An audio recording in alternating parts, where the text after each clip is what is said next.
അപ്പോൾ നമ്മൾ രാവിലെ തന്നെ കടയൊക്കെ തുറന്ന് സാധനമൊക്കെ ഓരോന്നിട്ട് എടുത്ത് വെച്ച് നമുക്ക് എടുത്ത് വെച്ചിട്ട് കാഞ്ഞങ്ങാട് പോകാനുണ്ടായിരുന്നു കുറച്ച് സാധനമൊക്കെ മേടിക്കാൻ. അപ്പോൾ അങ്ങനെ ബസ്സിൽ കയറി കഷ്ടകാലത്തിന് ഞാൻ ആ ഫ്രണ്ട് സീറ്റിലിരുന്നു. അങ്ങനെ പോകുന്ന സമയത്തായിരുന്നു നമ്മുടെ കാസർഗോഡ് തന്നെ ഇൻസ്റ്റയിലും യൂട്യൂബിലൊക്കെ ഭയങ്കര ആക്റ്റീവായിട്ടുള്ള ചേട്ടനുണ്ടായിരുന്നു, അഖിൽ എന്ന് പറഞ്ഞാൽ. ആ ചേട്ടനെ കണ്ട് അങ്ങനെ നമ്മൾ കാഞ്ഞങ്ങാട് എത്തിയപ്പോഴാണ് ആ വെയിലത്ത് കുട പോലും ഇല്ല, അങ്ങനെ പ്രായമായവരാണ് ഇങ്ങനെ പോകുന്നത്.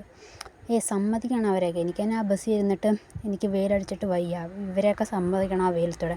അപ്പം നമ്മൾ സാധനം എടുക്കാനുള്ള സ്ഥലത്തെത്തി. അപ്പോൾ നമ്മൾ ഇവിടുന്നാട്ടോ നമ്മൾ സ്ഥിരമായിട്ടും സാധനങ്ങളൊക്കെ എടുക്കുന്നത്.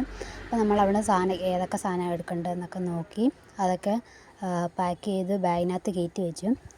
എന്തായാലും കാഞ്ഞങ്ങാട് വന്നതല്ലേ എന്നോർത്ത് ഞാനൊരു ഷോപ്പിൽ കയറിയപ്പോൾ അവിടെ മുടിഞ്ഞ പൈസയും തുണി അത്ര രസമില്ലായിരുന്നു, എനിക്കിഷ്ടപ്പെട്ടില്ല തുണിയൊന്നും. അത് കാരണം നമ്മൾ അതിൻ്റെ വിഷമം തീർക്കാൻ വേണ്ടി ഒരു കടയിൽ കയറി ഒരു നാരങ്ങ വെള്ളവും ചിക്കൻ റോളും കഴിച്ചു. ചിക്കൻ റോളിൽ എനിക്ക് തേങ്ങാക്കൊത്തൊക്കെ കിട്ടി, അപ്പോൾ ഞാൻ ചിക്കൻ റോൾ തന്നെയാണ് നോക്കിയതാണ്.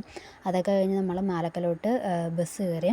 അപ്പോൾ അതൊക്കെ നമ്മൾ കടയിലേക്ക് എത്തി സാധനമൊക്കെ ഇറക്കി വെച്ചിട്ട് ഉച്ചയ്ക്കത്തുള്ള ഫുഡ് കഴിച്ച്. പിന്നെ വൈകുന്നേരം ആയപ്പോൾ ഒരു നെല്ലിക്ക കഴിച്ചു ഉപ്പിലിട്ടത്.